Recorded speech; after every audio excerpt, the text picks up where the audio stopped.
If we could have the next panel.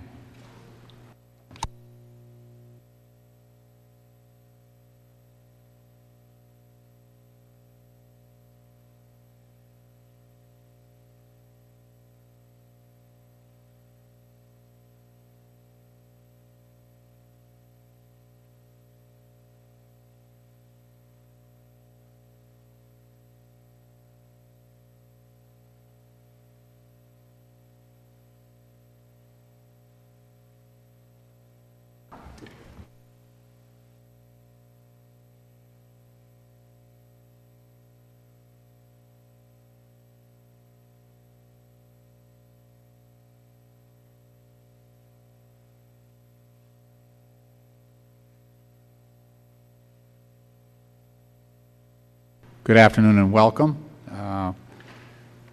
As I have said previously, it is the subcommittee's policy that all witnesses must be sworn in, so I invite you to please rise and raise your right hand. Do you solemnly swear that the testimony that you're about to give this subcommittee is the truth, the whole truth, and nothing but the truth? Okay, let the record indicate that the witnesses of each of the three have answered in the affirmative. Your witness testimony as written will be submitted into the record without objection, so you don't have to worry about reciting every bit of it.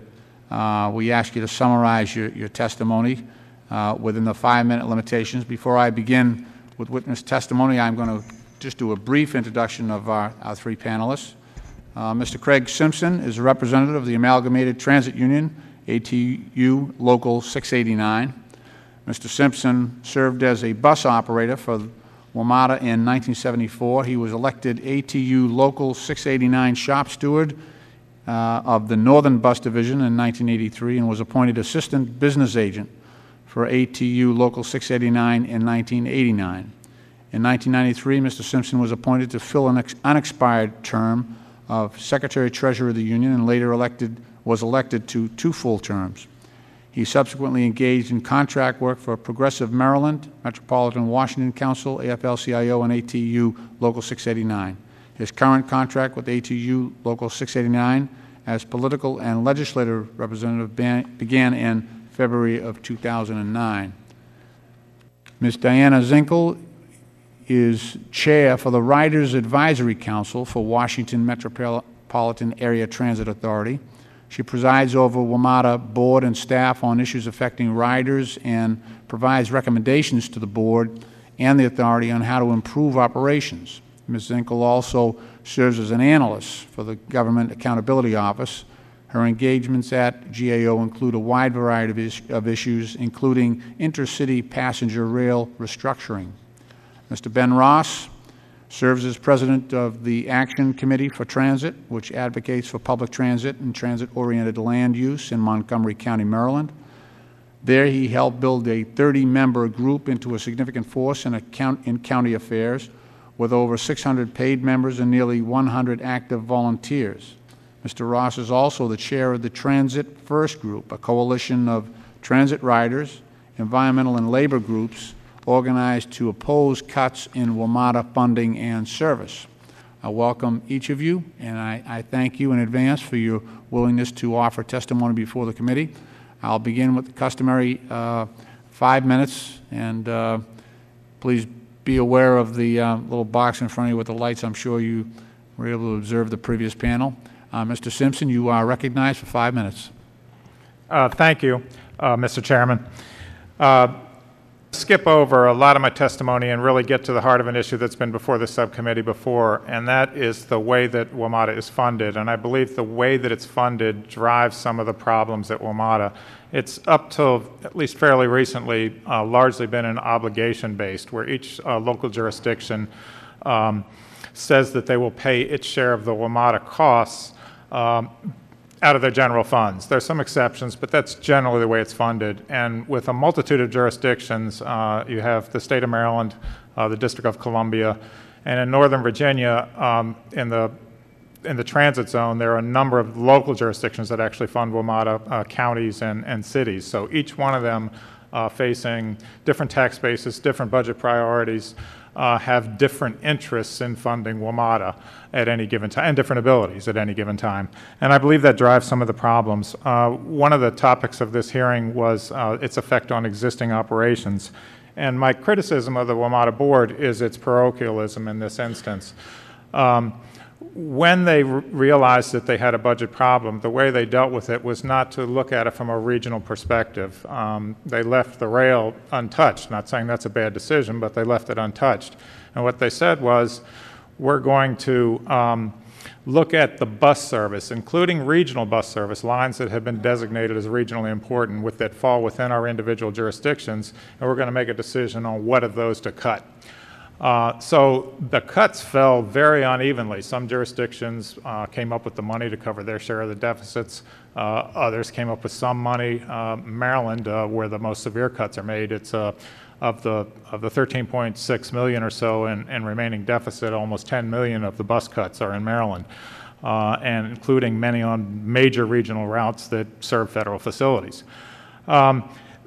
The decision-making there, I think, is what I fault as much as the financing, but I think it's not driven by any individual board member. My criticism is not of them as an individual, but as the underlying funding mechanism, I think, drives that decision. So that's manifested in a number of different ways. There's been a de-evolution of kind of WMATA as the regional planner for transportation in the area.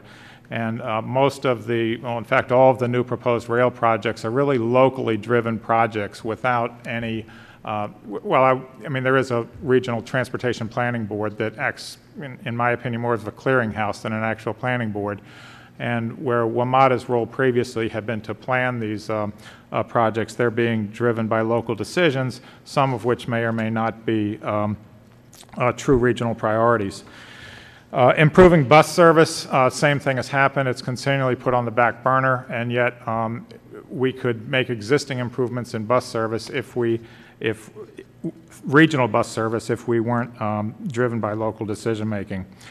And that's also true in undercapitalization of rail, undercapitalization of the bus system, and with metro access. None of these things are really adequately funded, mostly because of, I believe, the situation we discussed before. I think that there is a model going forward when we talk about dedicated funding. And it's very difficult to impose, there's been the idea of imposing a region-wide sales tax. It's very difficult to do with the local jurisdictions because it impacts them differently. So acting in their own individual interest, some will favor it, some will oppose it. The same is true with other region-wide taxes that could potentially be looked at. But I think both the Metro Matters financing agreement and the current proposal that hopefully the District of Columbia will take care of its compact amendments and hopefully Congress will appropriate the funds. I think those type of financing agreements may provide the model for stabilizing financing of WMATA, where you have a specified financial target and the local jurisdictions dedicate funds that they choose to meet that financing goal. And that may be a more practical way to stabilize WMATA's financing over time. Now, the agreements that I've referenced only apply to capital funding currently and not all capital funding. But certainly it may provide a model for extending that to operating funds. So just want to, as a long-term solution, put that forth. I think the federal role, and I guess I differ somewhat than some other people, and I welcome a federal role on the WMATA board. I think it will provide a good counterbalance to the local jurisdiction's interest. The federal government has a regional interest with facilities throughout the area. It has an interest in making sure that there's adequate transportation of those facilities.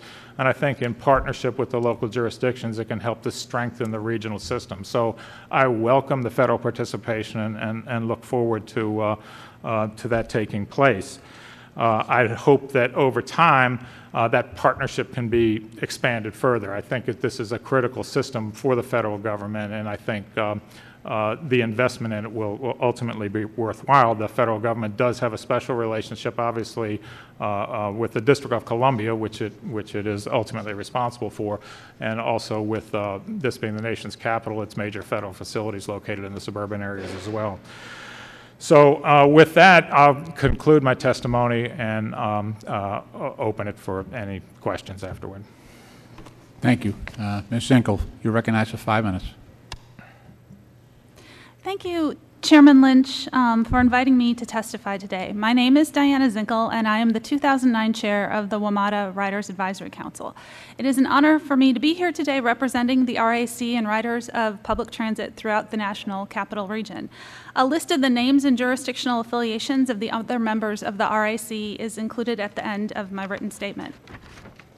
The board of WMATA authorized the RAC in 2005 following public request to create a citizens advisory group to serve as an institutionalized voice for riders within the authority.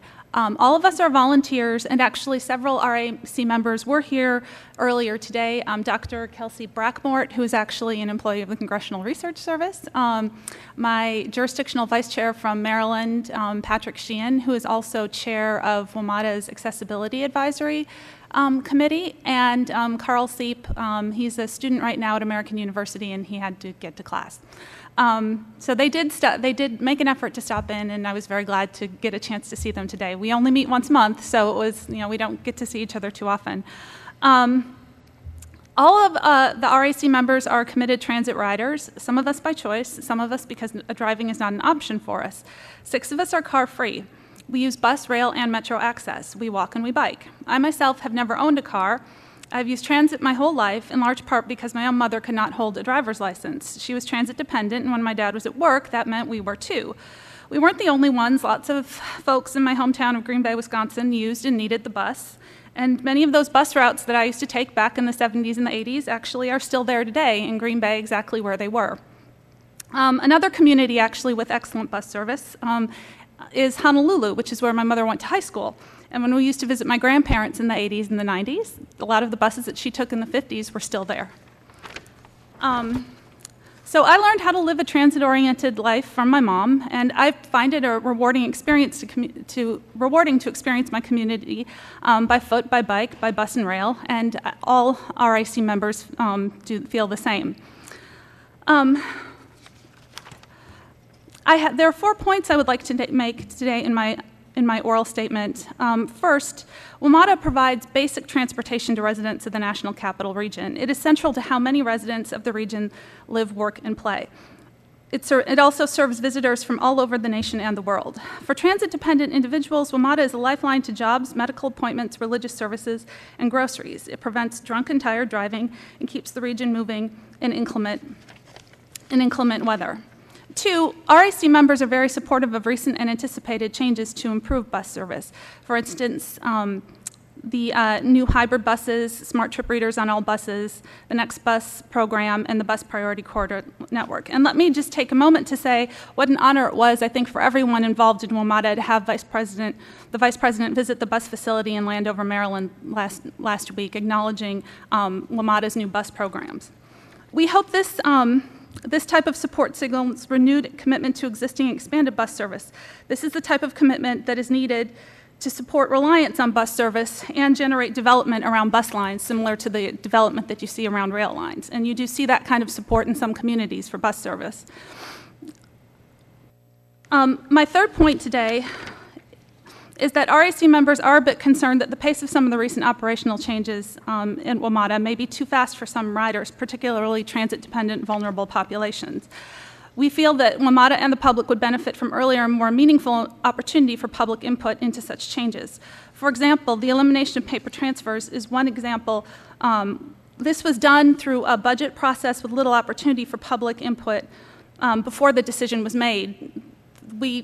WMATA came to us, the RAC, to ask how to best publicize the elimination of paper transfers, but we really were not afforded an opportunity, nor was the general public afforded an opportunity to have input into that decision. Similarly, we are also concerned at the RAC about the fate of weekly passes. Weekly bus passes are something that many bus riders rely on quite a bit. And when I lived in Boston, I would have my monthly rail or bus pass every month, and it gave me a lot of freedom and really helped my budget at a time when I was young and just starting out and not making very much money working in the public sector. My fourth point is that RAC members would like to see WMATA achieve a stable funding situation, both from a capital and operational standpoint. In conclusion, I was very glad to hear just a few minutes ago that you're a regular rider of both Metro and the T. I was always a big fan of the T when I lived in Boston, as I just said.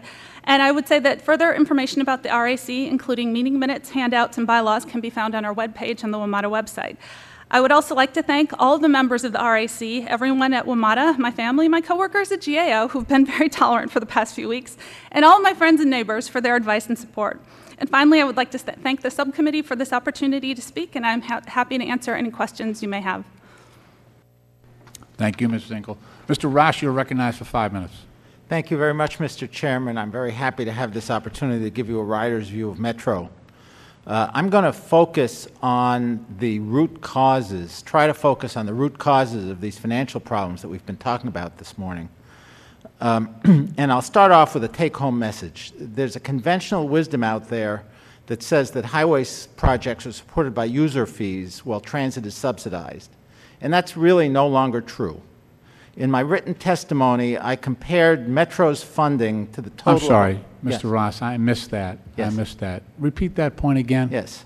There's a conventional wisdom that highway projects are supported by user fees while transit is subsidized. And okay. I don't think that's true anymore. Okay.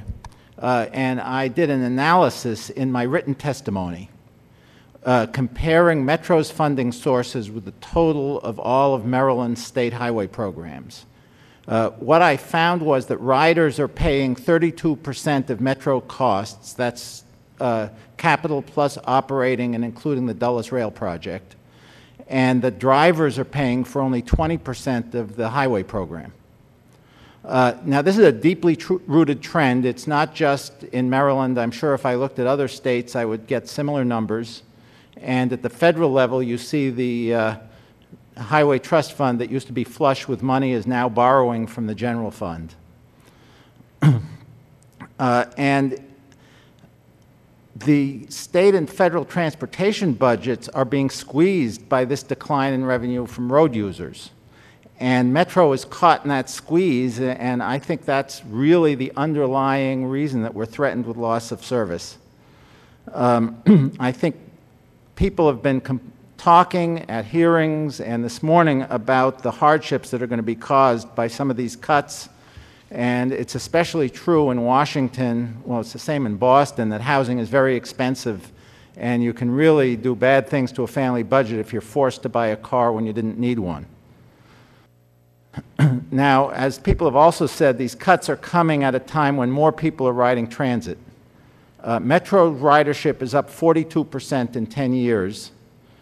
In the last few months, it's still going up, even though the price of gas has come back down and we've got a bad economy.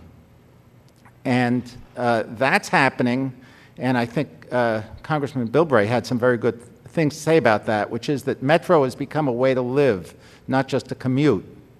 And the ridership is growing fastest for non-work travel. In a period of 8 years, the morning rush hour travel was up 33%, but Saturday ridership was up 47% and 57% on Sundays. And you see all these new communities, U Street, Columbia Heights, Clarendon, Silver Spring, Hyattsville. One thing that struck me was that at Columbia Heights, Metro ridership went up 70% in just 4 years. Now, the spending priorities at all levels of government have not kept up with the shift in public preferences. In this area, we've got less driving, and yet we've had a series of big road construction projects on both sides of the Potomac, while rail to Dulles is just getting started, and the new Purple Line in Maryland is still being planned. And this, I think, is the root cause of Metro's funding problems. People are no longer so taken with driving. You know, we still drive a lot, but it's just a way to get where we want to go. It's not something we're excited about. Years ago, they were building parkways for something called pleasure driving, and nobody today would say driving on the Beltway is a pleasure. And the effect of this change in public attitudes is a loss of willingness to pay taxes for driving. In this area, the gas tax has not gone up since 1992.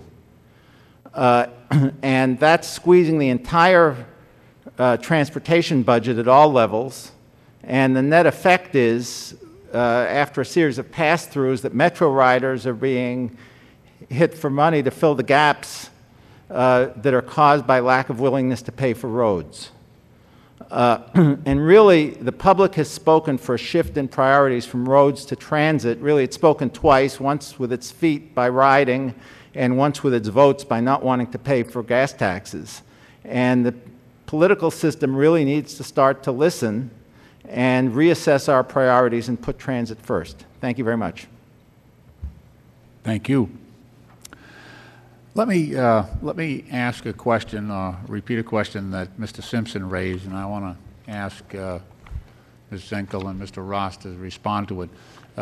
Mr. Simpson made the point that in this recent restructuring and cost-cutting exercise that rail was basically held harmless, and bus ridership, well, the bus routes took the hit. Is that fair?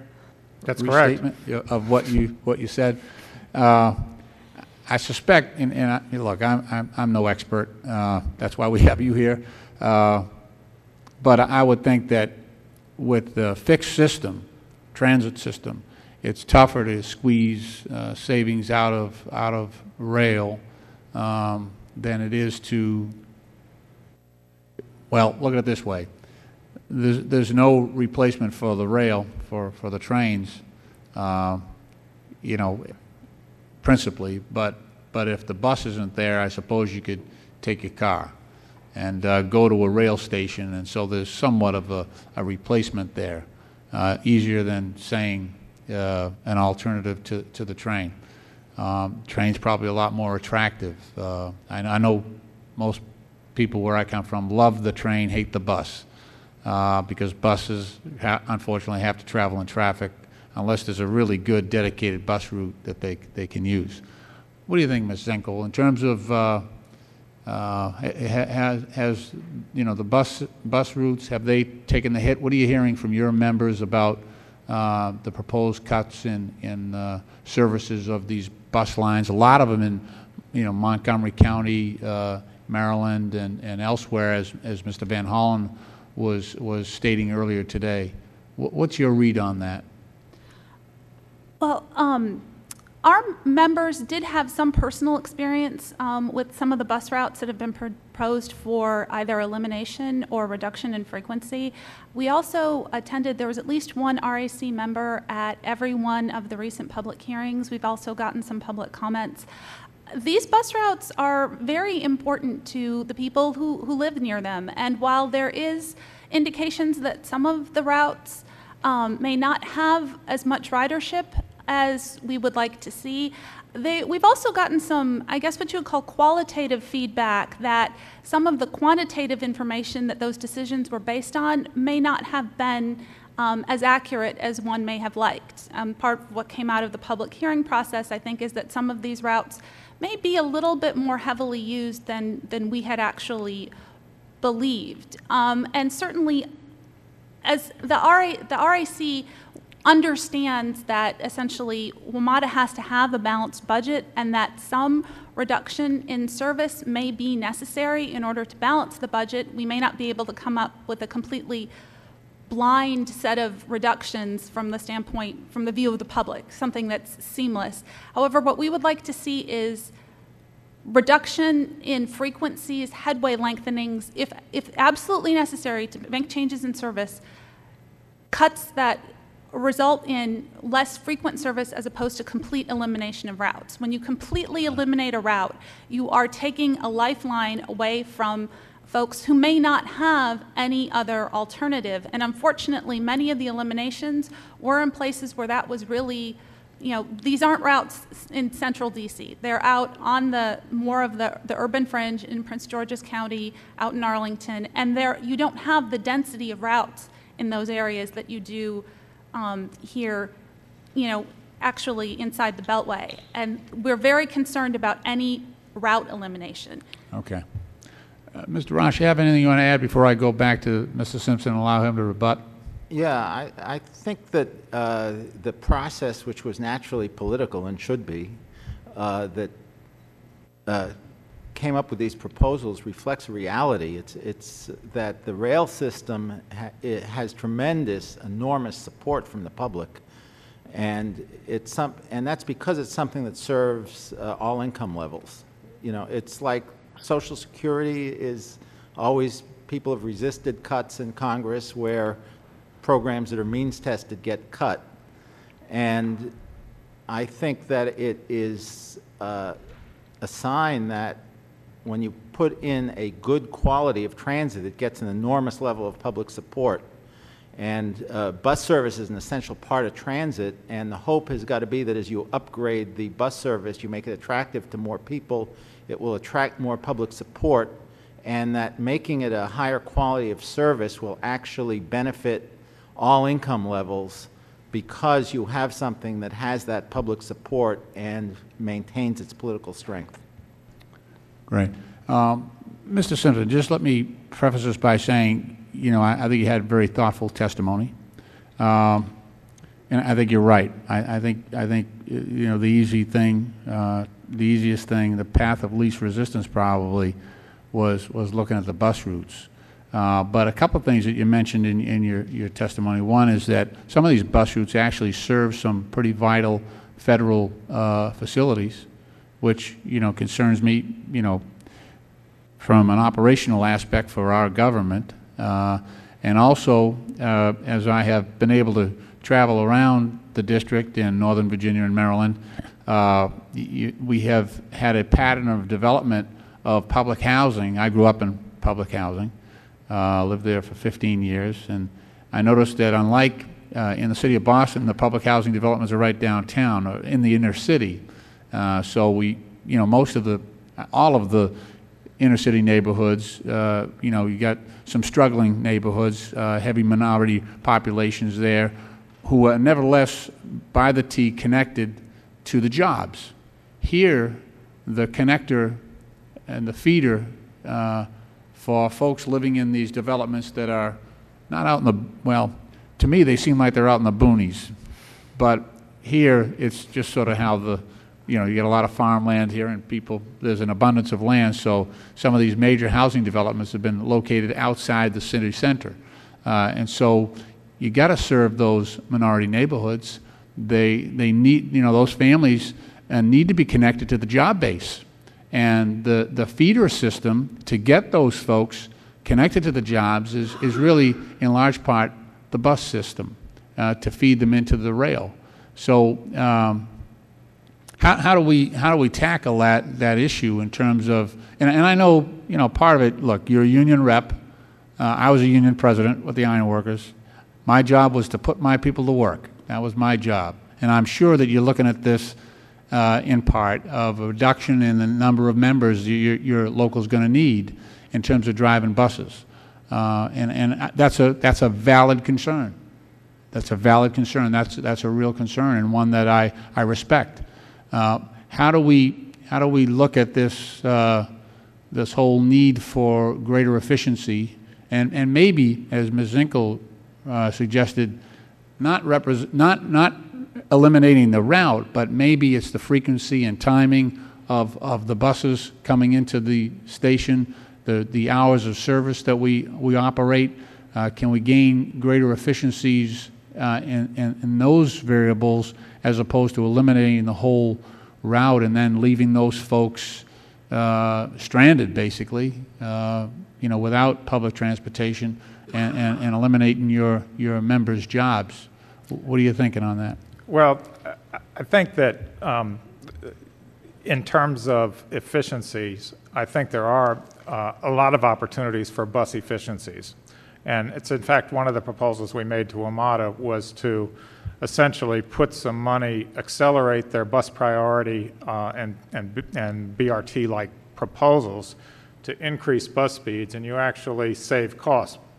And just a simple example of that is in my testimony, where if you're running a bus, if you have a 35-minute from one end of the line to the other, you need 4 buses to maintain a 10-minute headway. If congestion increases to the point where you have 5 minutes more running time, you have to add a bus into that in order to maintain that 10-minute headway. And adding that one bus, that's a 25% increase in cost. I think you can, by using bus priority measures and by equalization, in other words, using limited stop service or express service to equalize the load across the line, actually reduce costs, and by taking a bus off the line, but providing the same level of service. And even though that may seem like it costs a job, it makes us more productive, it makes the service better, it attracts increased ridership, and ultimately leads to service expansion. So I'm not opposed to that. I actually favor that. And I think that's one of the ways that WMATA could address this. Their proposals, just to clarify, the heart of a lot of their proposals to reduce service aren't on, I mean, there are some fringe lines that are included, don't get me wrong, but if you look at the amounts of money, where they're saving the money, it's on the heaviest hauling lines that they're proposing to reduce service. And they're in primarily, as you indicated, minority and working class neighborhoods. Just two examples, the C4 on University Boulevard in suburban Maryland. That's the heart of the Latino community. These same people that live in that area use the Q2 on Veers Mill Road to access Rockville, downtown Rockville. Those are the two heaviest hauling lines in Maryland. Those are proposed for truncation and reduction of service. And on those types of lines, you can gain those type of savings just by reordering your service. I have to confess, I have not been to any of the meetings or hearings that they've had on cessation of service and eliminating these bus lines. Has the analysis that you described in terms of, you know, spreading out the time, maybe instead of, you know, every 5 minutes, every 10 minutes or 7.5 minutes, whatever it is, has that analysis been part of the process up to now, or are we just looking at, I know No. they're trying to get rid of a lot of overhead, so they're using broad strokes here, but I just don't know if they've been listening closely enough.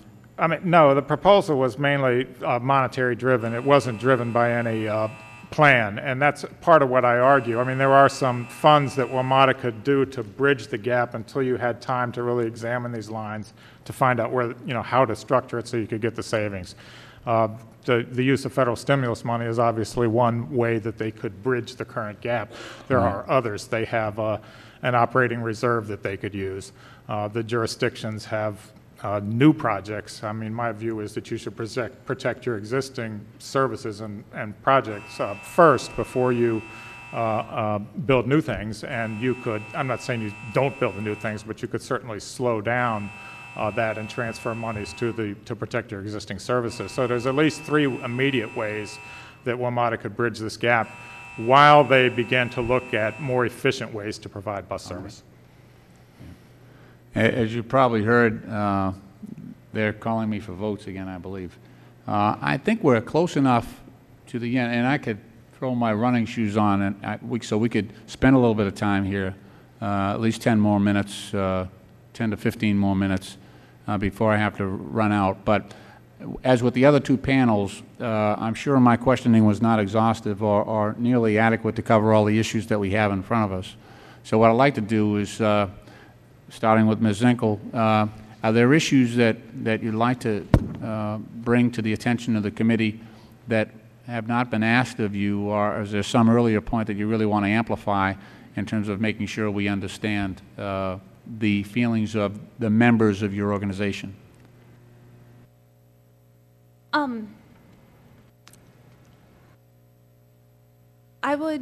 I would say, first of all, if it was not apparent from my earlier statement, we are very supportive of improvements to bus service.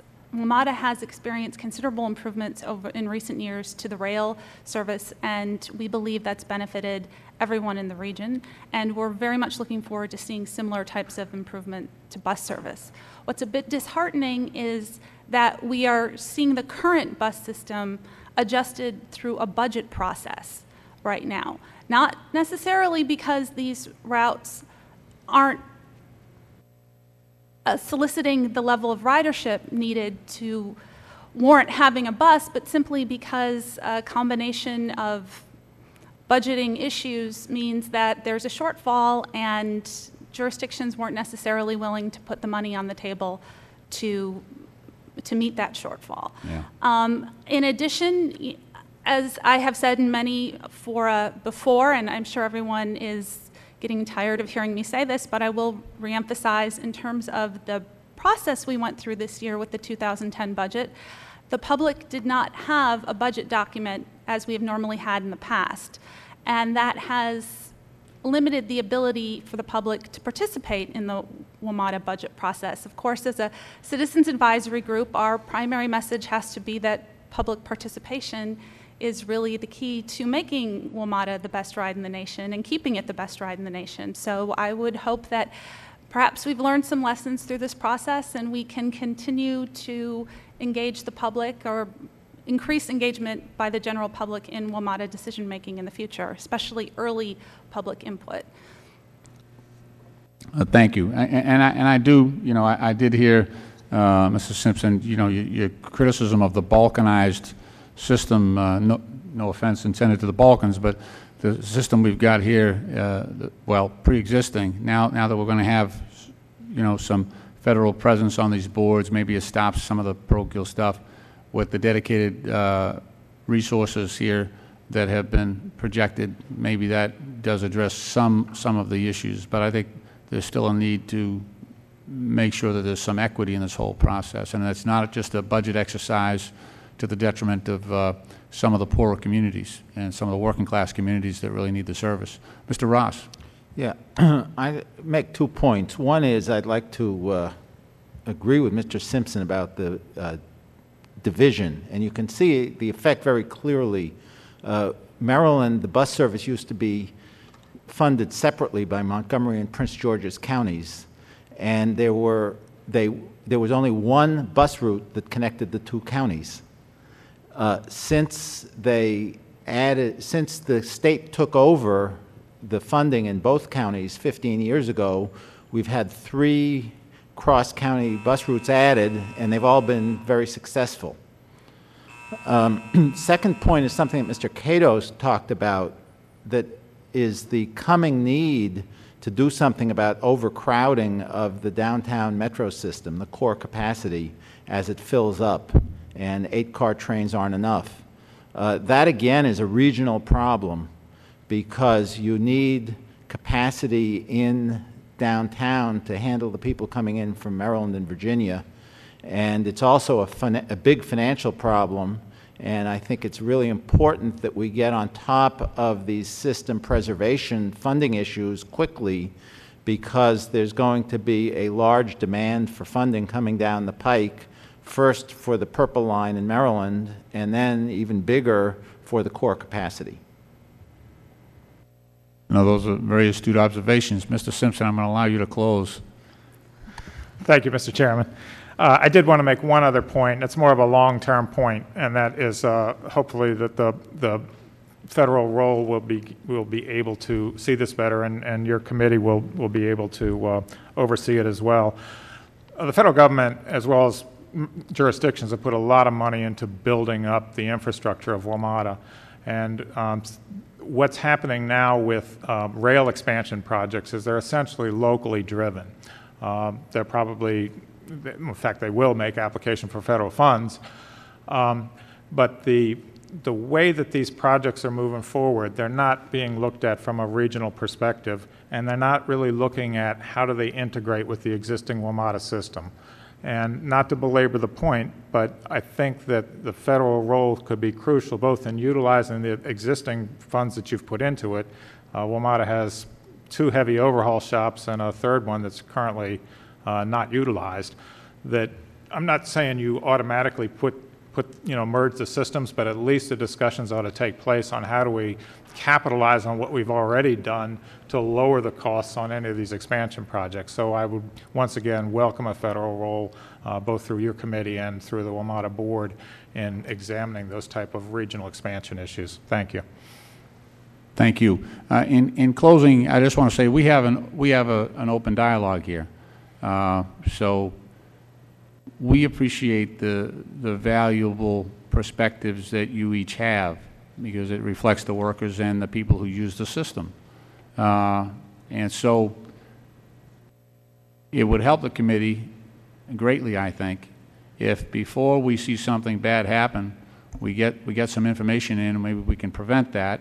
We can have greater scrutiny on some of these decisions that might be being made in a vacuum without due consideration to the communities that are affected, to the workers that are affected, and just the overall health of the system and how it works. So, you know, feel free. We have an open door here. We hear your concerns and would like to the degree possible, impact some of these changes so that you know, those concerns are addressed. Okay. Again, I thank you for your willingness to come here and to help the committee with this work, and I bid you good day. Thank you.